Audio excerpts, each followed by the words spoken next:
So is it okay to have the government monitor social media conversations and then to wade in and correct some of those conversations? With more on this, let's go to technology expert Carmi Levy. He's on the line from Montreal. Carmi, do you think the government's monitoring what you and I are saying right now? Is this whole thing getting out of line or what?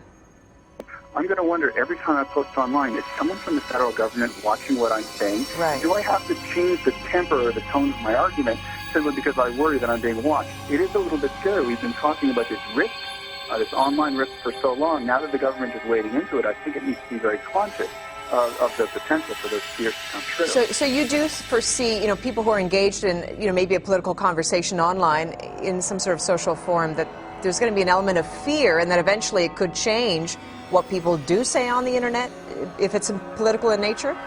Exactly, yeah. Because if you're stuck wondering who's watching and what are they going to do if I say the quote-unquote wrong thing, you're going to necessarily change the way you involve yourself. Wire.com has uncovered a 2006 study written for the U.S. Special Operations Command that suggests the military should clandestinely recruit or hire prominent bloggers.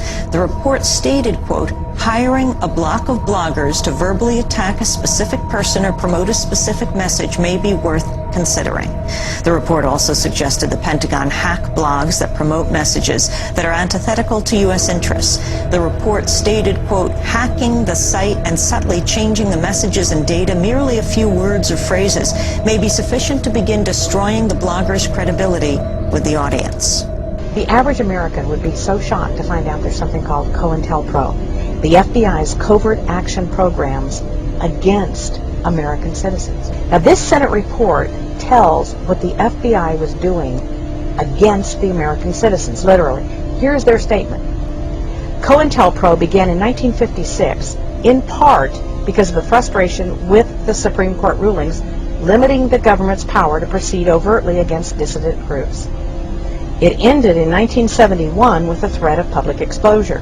The Bureau conducted, their terms, a sophisticated vigilante operation aimed squarely at preventing the exercise of First Amendment rights of speech and association.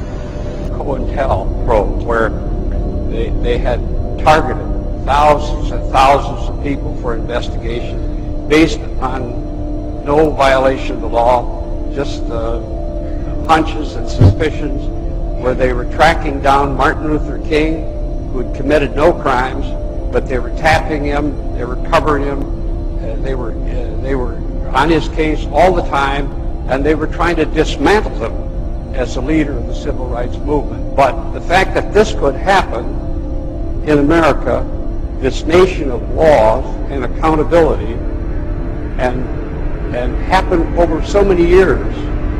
Presidents of both political parties were involved in this. It was a bipartisan thing, and there was a lot of this that the agencies had to explain that were the result, directly or indirectly, of pressure from above. Yes, we were surprised. The FBI set out to neutralize the Black Panther Party any way they could. COINTELPRO was doing its mischief in attempting to pit the two organizations against each other. It got to the points where there was clearly almost a state of war that was existing between the two organizations. The FBI had created this tension, but you had these two groups that, when they saw each other on the street, it was just a natural confrontation. Correspondence propaganda between the two, telling one that the other one was doing something that wasn't appropriate. Well, I felt pretty bad because most of it was really crap. It was a waste of time.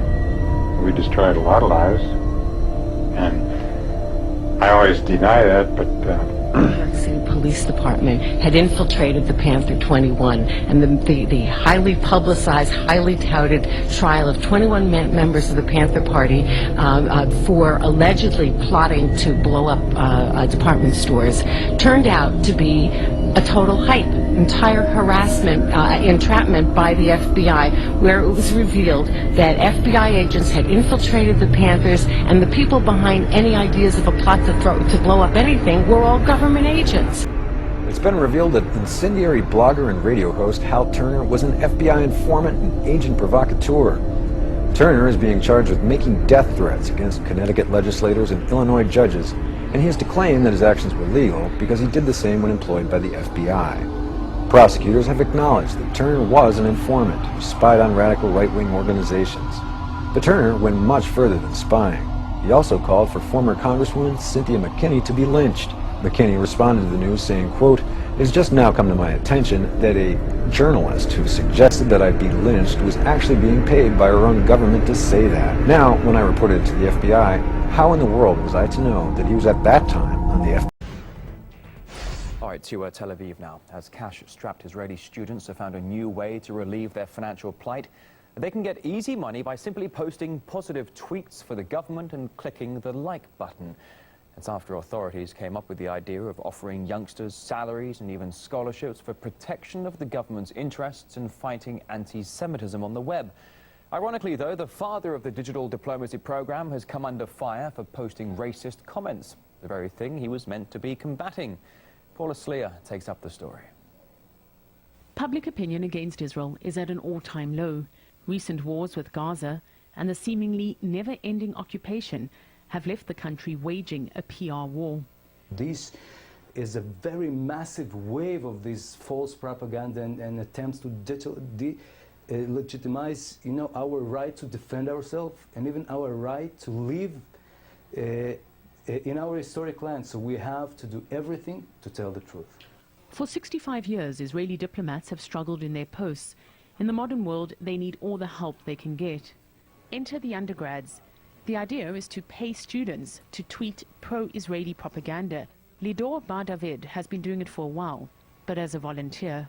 It's another way to a student to give back to society. Even in Israel, you have a bunch of people, a few people at the Foreign Affairs Ministry office who do social media for their living. So it's okay for people to getting a salary on this kind of work. The new student sales force will share a PR commission pot of nearly $1 million. And in universities across the country, they'll eventually even receive scholarships for waging Israel's digital diplomacy. But before these new recruits could even start tweeting, liking or hashtagging, there was a PR blunder. The guy tapped to head the social media advocacy has already been put to pasture. Take a look at his Facebook page. Daniel Seaman is known for being abrasive to the foreign media, but that's not all. Seaman called Palestinians stupid in an expletive-laden rant. Critics pounced, taking the opportunity to question the basic ethics of the new approach. So you're basically turning a human being into a human commercial. Uri Agnon is a second-year philosophy student who says he won't be signing up. He's angry with his government trying to tell him what to think. Instead of trying to make Israel a good democracy, for instance, giving out scholarships for people that will try to make this place a better place, he gives out scholarships for people to say that it's a good place. I mean, if this was such a good place, then these people would tell it anyway.